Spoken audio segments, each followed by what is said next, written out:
The day started like any other travel day. Early morning coffee, a quiet drive to the airport, the smell of jet fuel in the cold air. My wife and I were flying from Denver to Charlotte, just a few hours in the sky before heading home. I've done that flight 100 times, maybe more, nothing exciting about it. At least that's what I thought. The boarding gate was calm, just the usual line of people pretending not to care about overhead space. My wife, Emily, found us 2 seats by the window, row 14, right above the wing. She loves looking out during takeoff. I like watching her face light up when the city shrinks below us. That view was always her thing.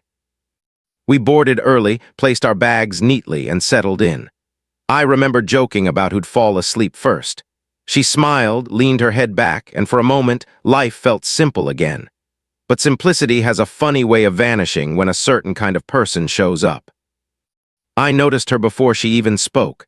Bright red hair, oversized sunglasses that didn't belong indoors, a leopard print scarf like she was heading to a photo shoot instead of a 2-hour flight. She had that walk, the kind that says rules are for everyone else. She stopped beside us, stared at Emily, and said, "You're in my seat." Emily blinked, confused. "Sorry."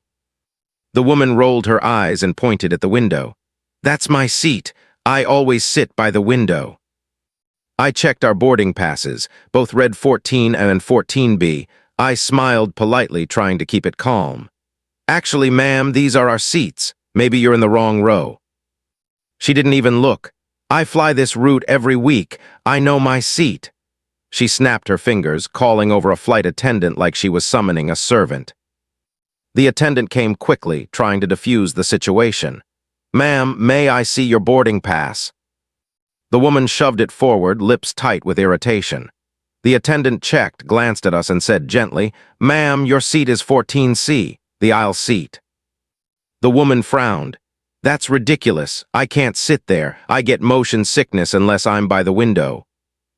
The attendant apologized, offered her a drink, even tried to move other passengers, but the flight was full. Nothing could be done.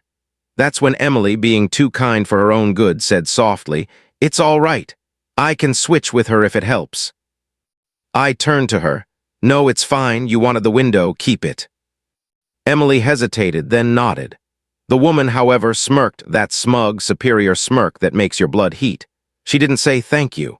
She just muttered, "Good girl," and sat down in the aisle seat beside us like she owned the cabin. The plane finished boarding, the engines hummed, and the captain made his usual announcement. But I couldn't stop glancing at her. She was tapping her nails on the armrest, sighing loudly whenever someone brushed past. I could tell she wasn't done. 20 minutes later, the attendant came down with the drink cart.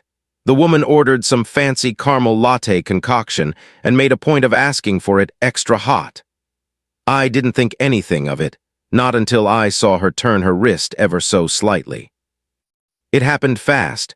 The cup tilted, the coffee splashed across my wife's lap, and steam rose off her jeans. Emily gasped, flinched back, and dropped her phone. The smell of burnt caramel filled the air. The woman just looked at her and said, "Oops, turbulence." But the plane hadn't even left the gate. I stared at her. She smiled faintly, the kind of smile people give when they think they've won something small but cruel. The flight attendant rushed back, handing Emily napkins, apologizing repeatedly. Emily tried to brush it off, saying she was fine, but her voice was trembling. I could see her hands shaking. That's when I stood up. "Ma'am," I said quietly, "you just poured coffee on my wife." She blinked like I was overreacting. "Relax, it was an accident." "No," I said, "accidents don't usually come with sarcasm." She leaned back in her seat, folded her arms, and said, "What are you going to do? Own the airline?" The flight attendant looked nervous now, whispering into her earpiece. I could see other passengers watching, phones half raised. The woman wasn't scared, she was enjoying it. I took a slow breath, sat back down, and looked out the window. I didn't say another word, because she was about to learn something she couldn't possibly have known. I didn't own the airline. But I owned something much bigger. And as soon as we landed, she'd find out exactly what happens when you throw coffee at the wrong woman. The flight never took off. Not right away, at least. There was too much tension in the air. The crew decided to pause departure while they sorted out the little incident, which was airline code for, "We don't want this going viral before takeoff." The flight attendant came back with a manager, some guy in a navy blazer who looked exhausted before he even spoke. He asked what happened, and before I could answer, the red-haired woman jumped in like she'd been rehearsing for a courtroom drama. "He threatened me," she said, pointing straight at me. "He stood up and got in my face." I blinked. "What?" "He scared me," she added. "And his wife was being aggressive. She spilled coffee on herself, and now they're trying to blame me." The manager looked at me, clearly trying to figure out which one of us was lying. I didn't even bother defending myself. I just said, "Check the cameras." That shut her up for a second, but she quickly found her voice again. "Fine, check them, you'll see." The flight manager muttered something into his radio, then told everyone to stay seated. A few minutes later, the captain made an announcement about a minor delay. I could feel people getting restless, annoyed, whispering under their breath. That's when she turned to my wife again and said, "You really should be more careful with hot drinks, honey." My wife didn't answer. She just stared at her hands, trying to calm herself. I could see her fighting back tears, and that broke something in me. I wanted to say a lot of things in that moment, but instead, I just looked at the woman and said quietly, "You really don't know who you're talking to." She smirked again, clearly amused. "What, you're somebody important?" I leaned back, kept my voice even. "You could say that." She laughed, actually laughed. "Sure you are." The irony almost made me smile. Not because I wanted to prove her wrong, but because I knew how small her world was about to get. 10 minutes later, we were told to get off the plane. "For safety reasons," they said. We were all ushered back into the terminal, back through that narrow tunnel that suddenly felt like a walk of shame. People kept looking at me like I'd caused the delay. I didn't blame them. They didn't know the whole story. As soon as we reached the gate area, the woman started again. She demanded to speak to the airport manager. Said she'd been assaulted, disrespected, and forced off a plane she paid good money for. The gate agent tried to calm her down, but Korean energy doesn't calm down, it builds momentum. So I stood back, watching, waiting. I didn't need to yell. I didn't need to explain. I just needed to let her keep talking long enough for the system to catch up with her. The gate agent finally sighed and called for the duty manager. The woman crossed her arms, tapping her foot, muttering about incompetence and how she'll have someone fired. While she ranted, I pulled out my phone. There were already 3 missed calls from my operations team. I answered one. "Sir," the voice said quietly, "we just got a report about a situation on Flight 642. Is that you?" "Yeah," I said. "I'm still at Gate 14. Let it play out, but make sure someone's recording." "Understood." I hung up and looked back at the woman.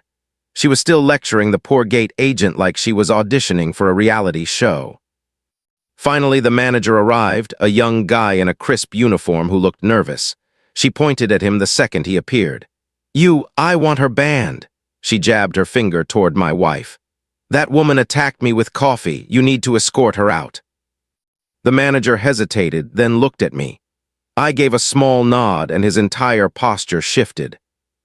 He said politely, "Ma'am, I'll take care of it right away." Her smug smile returned. "Good, finally someone competent." The manager quietly touched his earpiece and said, "I need Director Lawson at Gate 14. Her head snapped up. "Who's that?" He said, "Our Director of Operations." She scoffed. "Great, bring him too. Maybe he'll actually listen." I almost laughed. She had no idea. My wife glanced at me, her expression somewhere between shock and amusement. "You're really going to do this?" she whispered. I smiled slightly. She wanted the manager, I'm just giving her one. 15 minutes later, a voice echoed over the intercom, calm and official. "Attention, passengers. Director Lawson is requested at Gate 14 immediately." The woman crossed her arms again. "About time. Maybe I'll finally get an apology."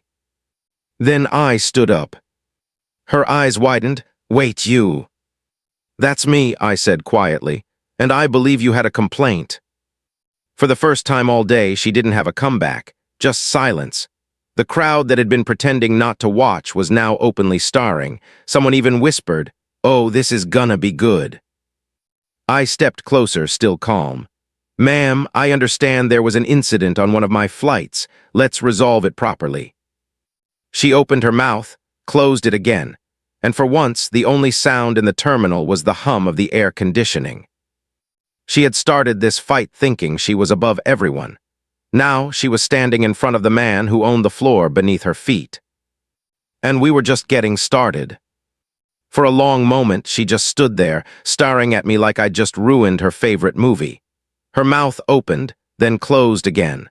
I could practically see the gears turning as she tried to figure out what was happening.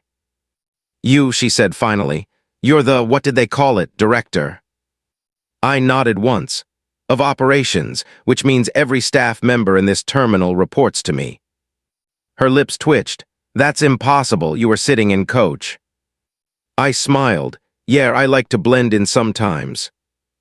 Around us, a small crowd had gathered, the kind of quiet audience that forms whenever something unpredictable happens in an airport. Phones were out, lenses up. I didn't care. I had nothing to hide. The manager, still standing nearby, asked carefully, "Sir, how would you like to proceed?"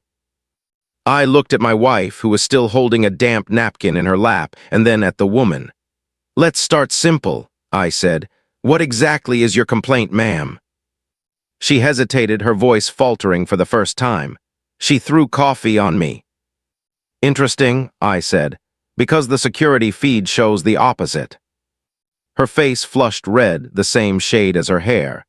"Those cameras probably didn't capture the angle. It was an accident." I nodded. "So you admit you spilled coffee?" "No," she said quickly. "It was turbulence." "We hadn't left the gate," I said softly. Her eyes darted toward the exit like she was calculating the distance. I almost felt sorry for her. Almost. The manager leaned in. "Sir, the footage is confirmed. Do you want us to contact security?" "Not yet," I said. "I think she deserves a chance to explain herself." She crossed her arms, trying to rebuild her confidence. "I don't have to explain anything to you." "Technically, you do," I replied. "You're currently in violation of Section 12 of our passenger conduct policy, harassment and physical assault."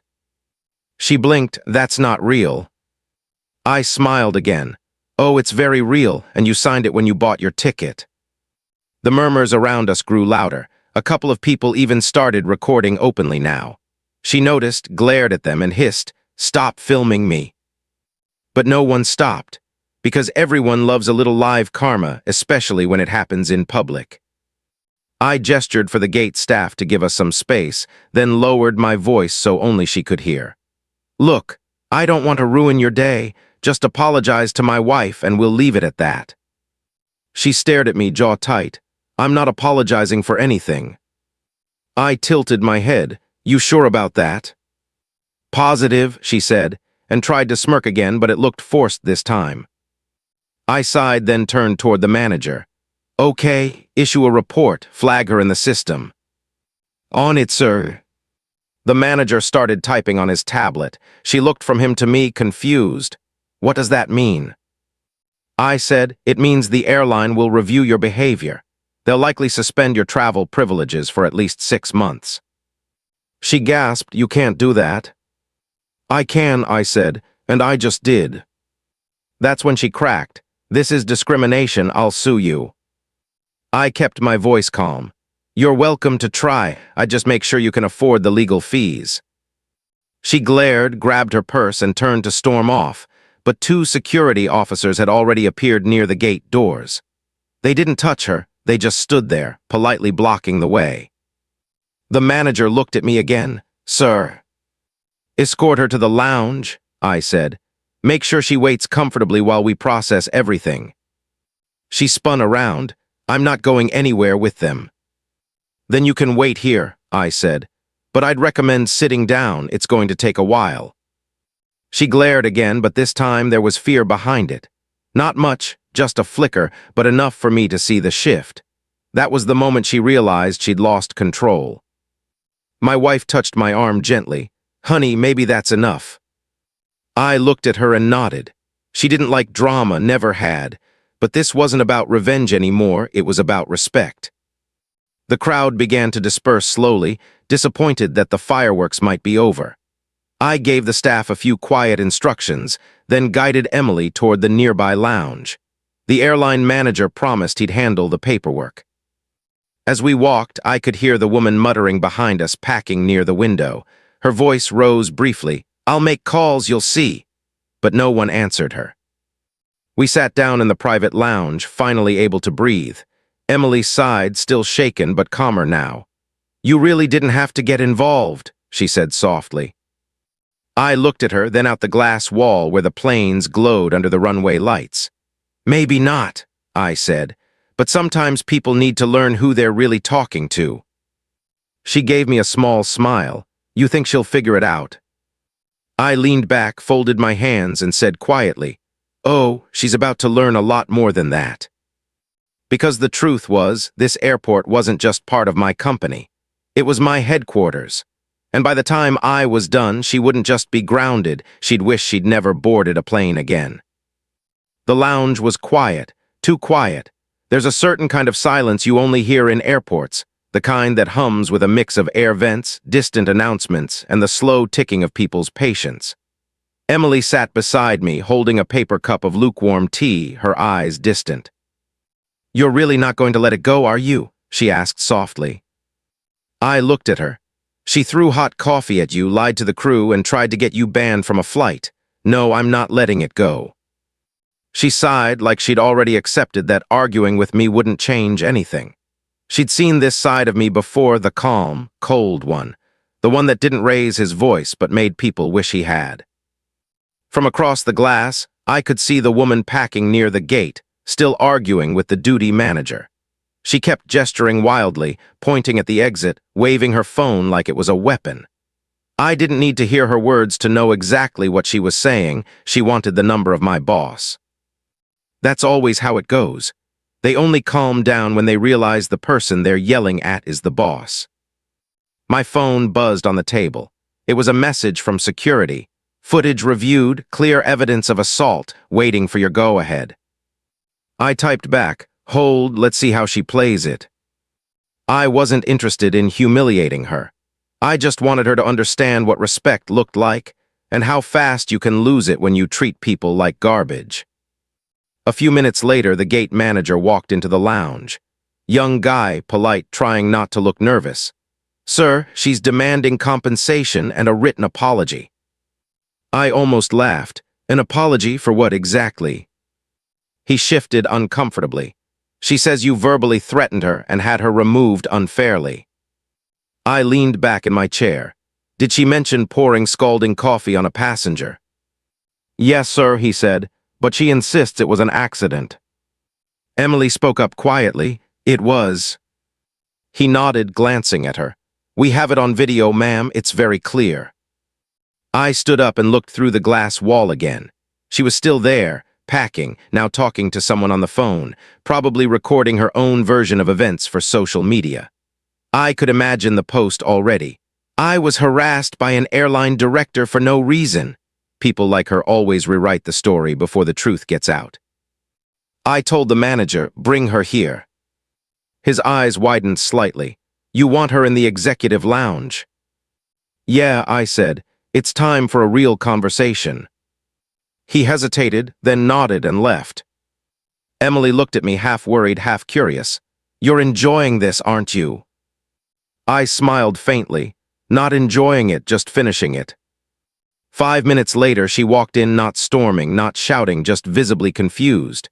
Her eyes darted around at the leather chairs, the quiet, the staff standing straight by the door.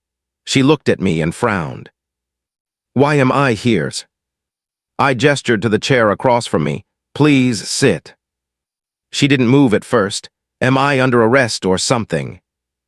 "No," I said calmly. "You're not under arrest, but we do need to discuss your behavior." She crossed her arms. "You can't talk to me like this." "Ma'am," I said, "you threw a drink on another passenger, lied to the crew, and then fabricated a story about being assaulted. Do you deny that? I told you it was an accident. The cameras say otherwise. For the first time, she looked uncertain. Cameras. I nodded.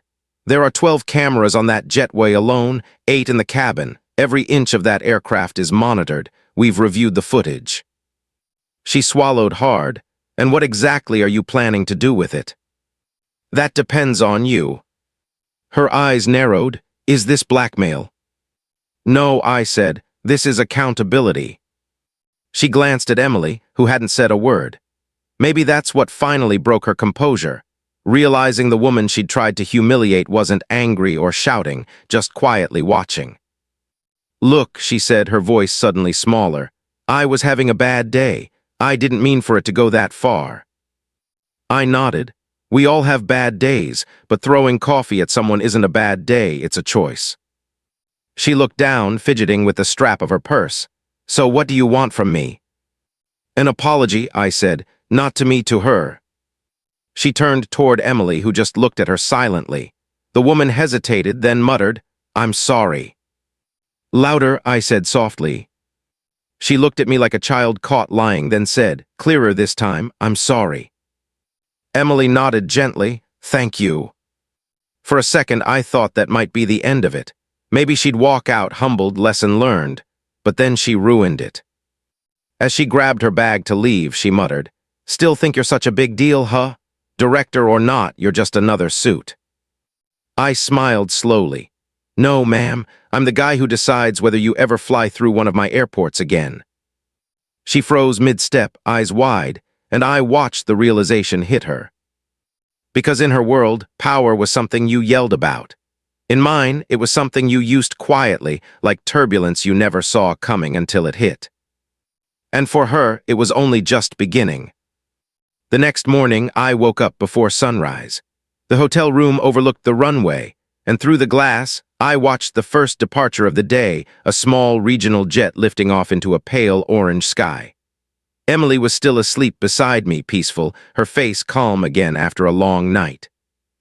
I had spent hours thinking about what happened, not out of anger anymore, but principle. In my world, reputation wasn't just image. It was culture, tone, respect. And people like her, people who mistook politeness for weakness, always made me remember why rules existed in the first place. By the time Emily woke up, I was dressed and on the phone. Yes, I told my assistant. File the report with headquarters. Make sure it's distributed to every operations director under the aviation network. Incident ID is 4217, full restriction, pending behavioral review. That was the thing about running 62 airports across 5 regions. I didn't need to yell or post a video to make a point. One quiet memo could do what 100 angry words never could. Emily stirred and looked at me. You're really doing this, aren't you? I nodded. She'll never be mistreated, but she will be remembered. She smiled faintly. You and your poetic justice. I laughed softly. It's better than revenge. By the time we reached the terminal later that morning, the incident had already spread through the internal network.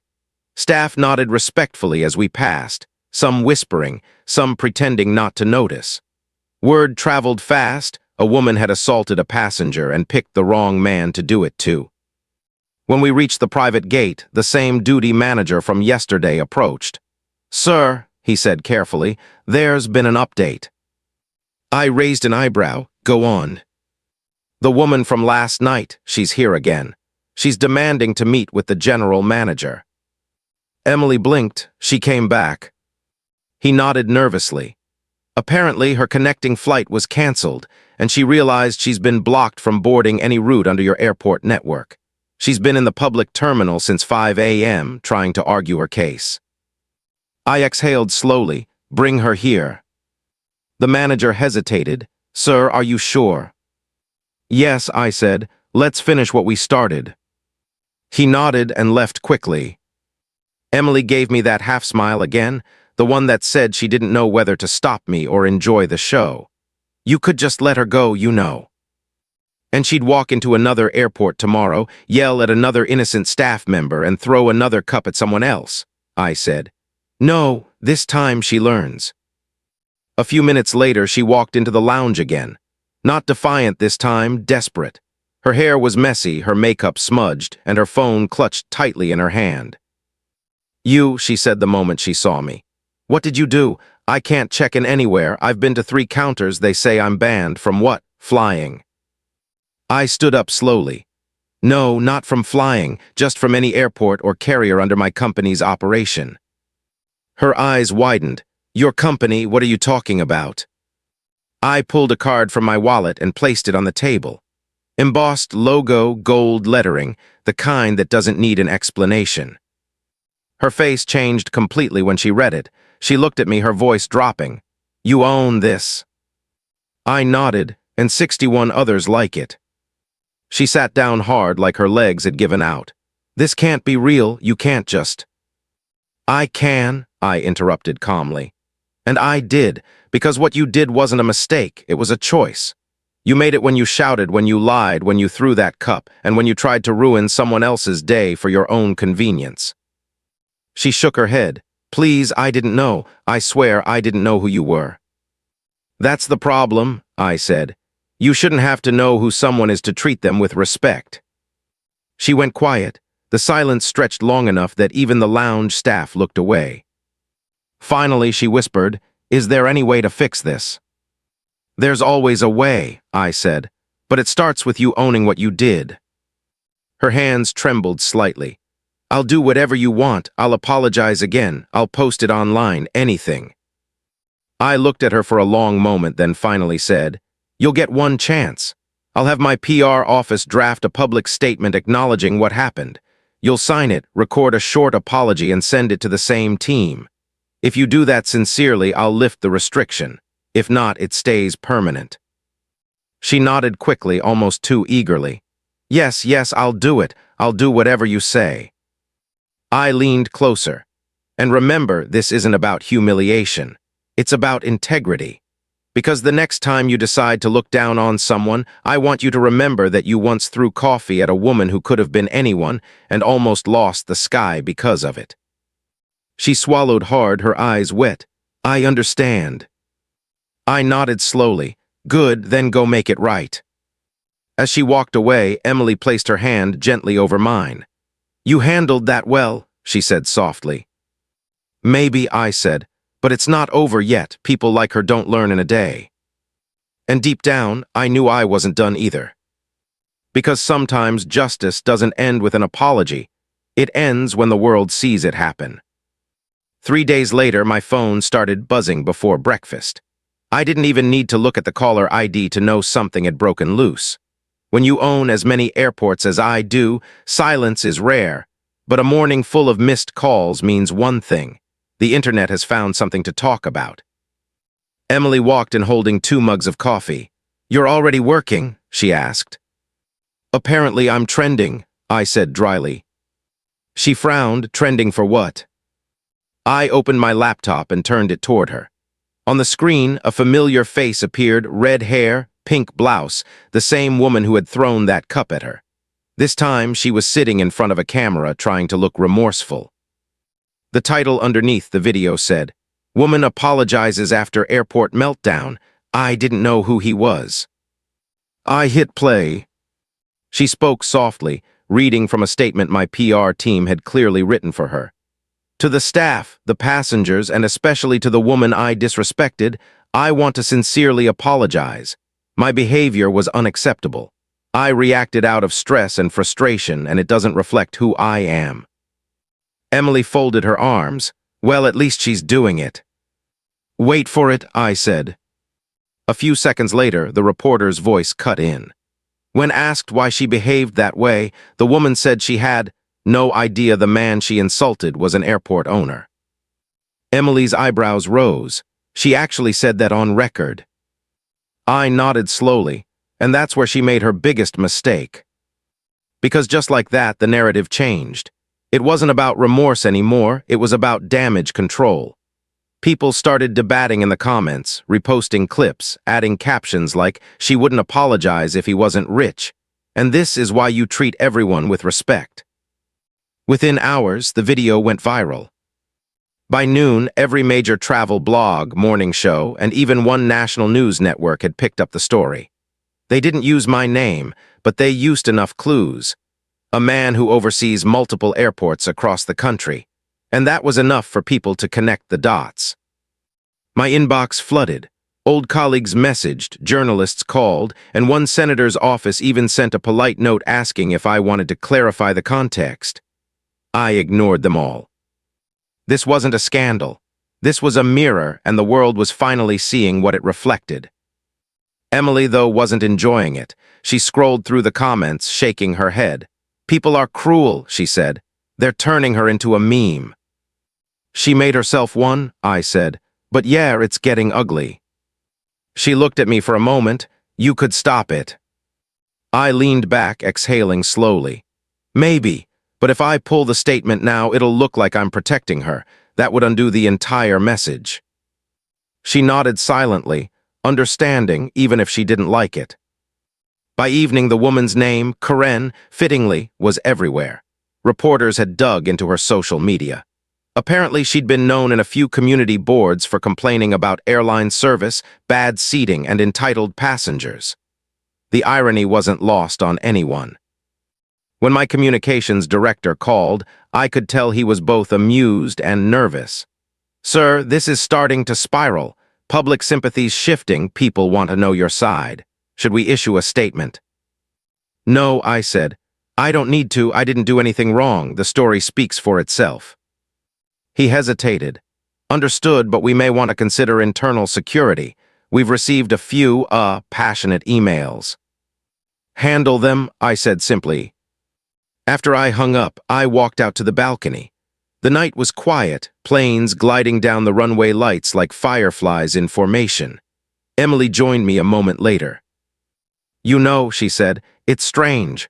All this noise and all you did was stand up for me." I smiled faintly. Standing up for someone in public has consequences. People always pick sides, even when they don't know the story. "And what side are you on?" she asked. I looked out over the horizon, thinking, the one that teaches, not punishes. She nodded softly and leaned against me. For a while, we just stood there in silence until my phone buzzed again. This time, it wasn't media. It was security from one of my airports in Texas. "Sir," the officer said through the speaker, "you're going to want to see this. That same woman, she just showed up here." I froze. "In Texas?" "Yes, sir," he said. "She's at the counter right now, demanding to meet with you in person. Says she wants to apologize privately." Emily looked at me, startled. "She flew there." I nodded slowly, already sensing something was off. "No," I said. "She didn't fly, she drove."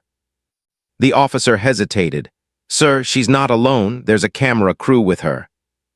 And just like that, I knew what was coming next, the twist I hadn't seen yet. Because Karen wasn't here to apologize anymore.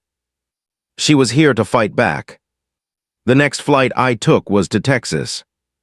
Not because I wanted to, but because I knew I had to. By the time I landed, the situation had already evolved.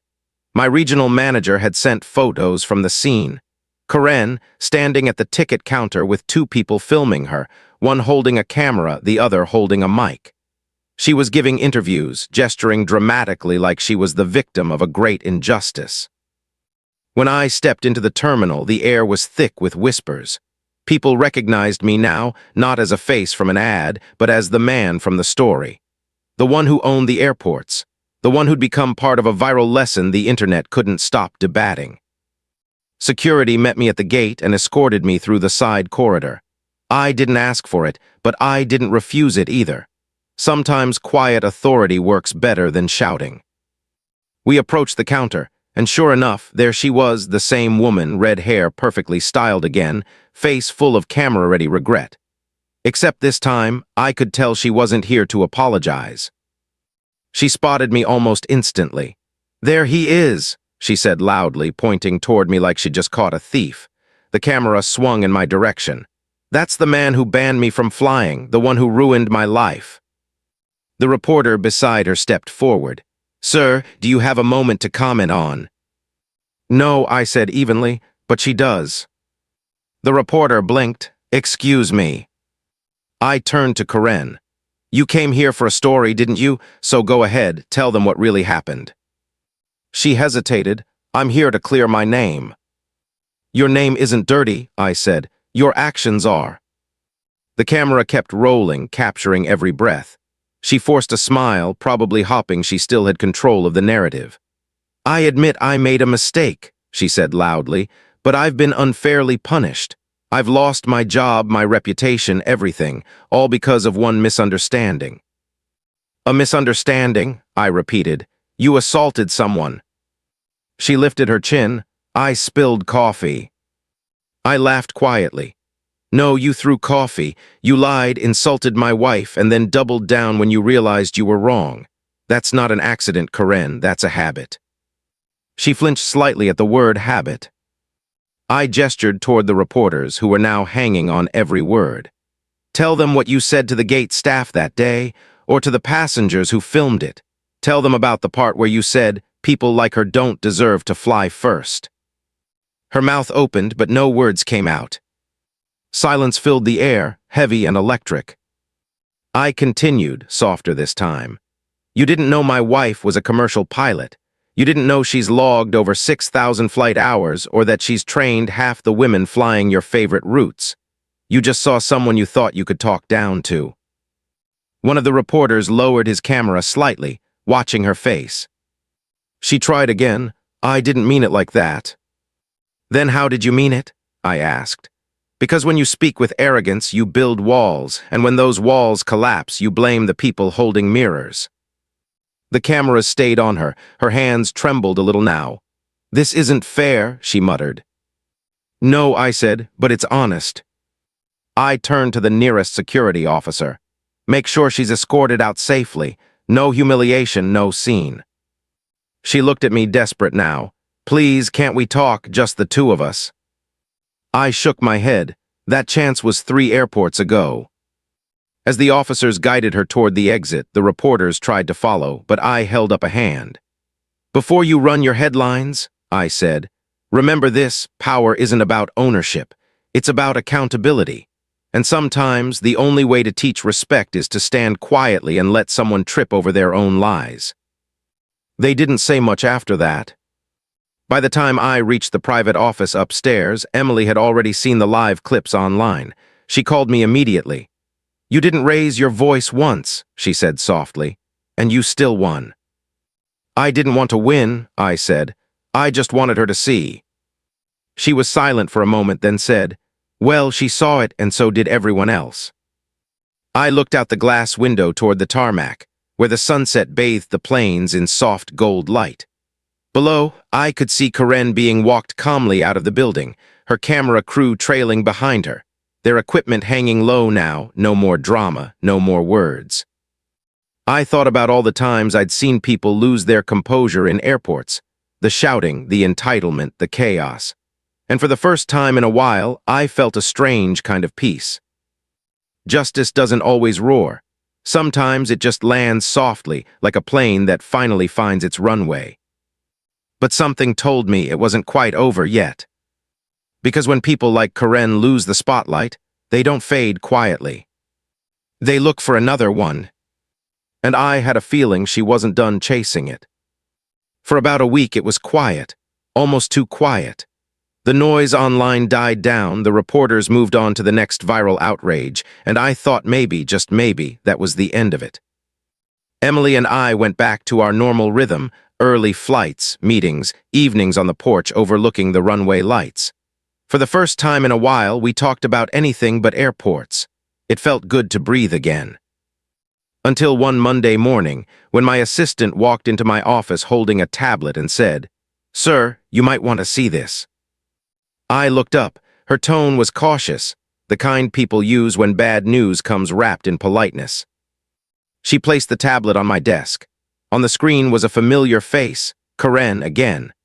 This time not with a handheld camera crew. This was a full-blown production, polished lighting, expensive microphone, even a dramatic intro logo that read the real story. I hit play. She started speaking with practiced sincerity. The internet only saw one side, she said. What people don't realize is that I was humiliated by a man who used his power to destroy me, all for a misunderstanding. I want to share my truth. I sat back unimpressed. She'd gone from contrition to conspiracy, classic playbook. Then the video shifted to clips she'd spliced from the original incident. My voice, my words, but edited carefully to make me sound harsh, arrogant, controlling. "You'll never fly again," she'd repeated dramatically, even though those exact words never came out of my mouth. Emily, who was sitting across from me, frowned. "She's twisting everything." "Of course she is," I said quietly. "Victimhood sells better than humility." The video had over 2 million views. The comments were split, half calling her out, half defending her. People arguing endlessly in threads, forming camps, debating what really happened. But one thing was clear. She was trying to rebuild herself by tearing me down. My assistant asked softly, "Should I have the legal team handle this?"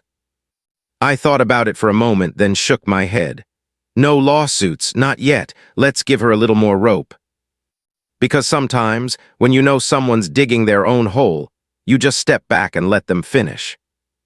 2 days later, I got an unexpected call. It was from one of my public relations partners at a national morning show. "You'll never believe this," he said, trying not to laugh. "That woman, Karen, she's been invited for an interview tomorrow, wants to talk about corporate power abuse." I smiled faintly, and the network did their due diligence. They found out who she was really dealing with. They've asked you to appear too, to tell your side live.